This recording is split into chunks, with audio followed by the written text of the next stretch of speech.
Welcome to the Tech Egg. Don't get scrambled. Enjoy the video. In this video, I will explain how to register for a trademark in the US.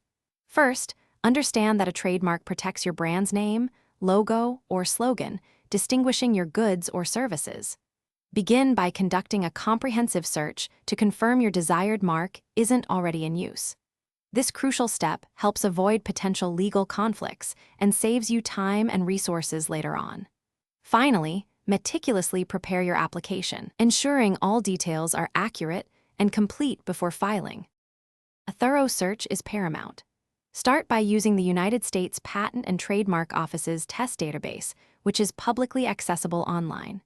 Search not only for identical marks, but also for similar ones that could cause confusion, especially across related goods or services. Remember to also consider common law rights, which arise from use, and any state-level registrations that might exist.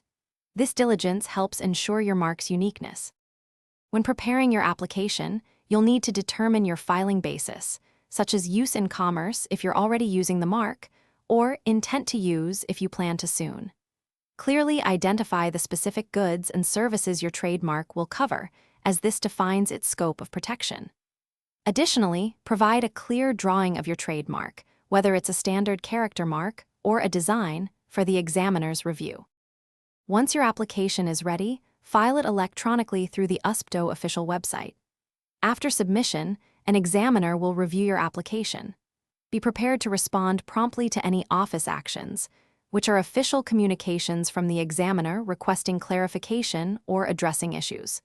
To keep your trademark active, you must file maintenance documents, typically between the 5th and 6th year, and then every 10 years thereafter.